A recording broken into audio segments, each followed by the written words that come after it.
Hi, good morning po. Ang topic natin ngayon yung tungkol sa iron.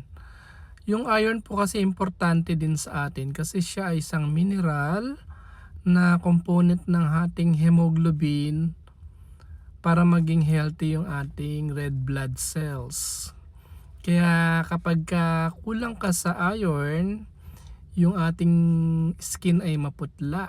Kaya yung mga batang maputla. Kaya yung mga nanay pumupunta sa clinic.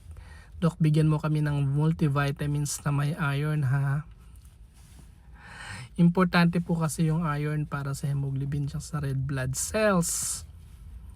Kaya mapapansin nyo yung mga ibang mga nanay o buntis ay maputla kasi yung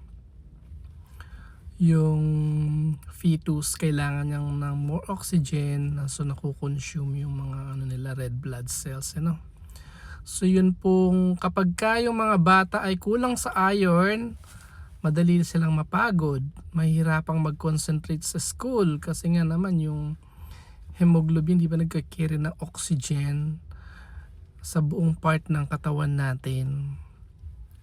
Yung mga baby, pag around 4 months, 5 months, 6 months na purely breastfeeding, pinapahintulutan na bigyan ng mga iron supplement kasi mababa na yung iron ng breast milk. So kapag purely breast milk, pwedeng magbigay ng iron supplement drops for about 3 months. Ayan po.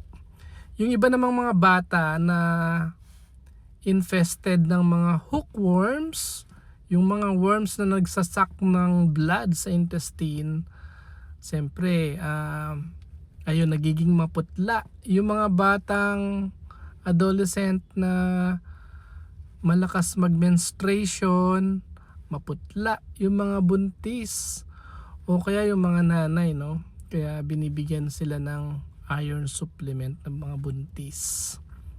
Ayun po. So sana may natutunan kayo sa vlog na ito. Good morning po. Ay, hindi pa pala tayo tapos. Yun nga. Kailangan pala kapag nag-iisip kayo na mag-iron supplement sa mga malalaking bata, may mga pagkakataong hindi na kailangan ng iron supplement kung ang bata ay malakas kumain ng mga iron-rich food like fish. May iron doon. Chicken, eggs, yung pula ng itlog, liver, atay, balon-balunan, pork, baboy, baka, hipon, sardinas. Ayan, yan po ay may matataas ang iron. So pakainin nyo yung mga anak nyo ng mga ganyan para hindi sila maging maputla. Tapos kailangan natin ng vitamin C, which is the water soluble vitamins na pinapabilis ang absorption ng iron. Halimbawa, yung mga picky eater, bigyan ng scrambled egg plus banana kasi iron plus vitamin C, di ba? Pagka waffle plus mango, iron plus vitamin C yun. Chicken plus orange. Spaghetti plus tomato sauce kasi yung spaghetti may iron tapos tomato, vitamin C. Hipon, tapos nilalagyan ng broccoli kasi hipon, iron, tapos broccoli, vitamin C. Beef plus strawberry. Ganun. So dapat partner yung iron tsaka vitamin C for better absorption. Tapos sa mga baby, kapag nag-iipin na kasi yung mga baby, yung iron kasi nagko-color po sa teeth sa mga baby. Kaya siyempre pag may ipin na, pag kumakain na ng iron-rich food, wag nang bigyan ng iron supplement.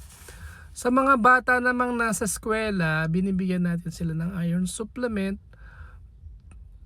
pagka tamad kumain ng mga yung sinabi ko, yung mga iron-rich foods. Tamad kumain ng chicken, tamad kumain ng pork, beef, ganun. Pero mas maganda i-discipline natin silang kumain ng mga fish, eggs, chicken, pork, beef, liver, hipon, sardines, mga ganun. Gatas na may iron. Tapos pag ngayon January, purgahin yung mga bata para sana walang mga hookworms. Ayun po. Good morning po, sana ay wala na akong nakalimutan.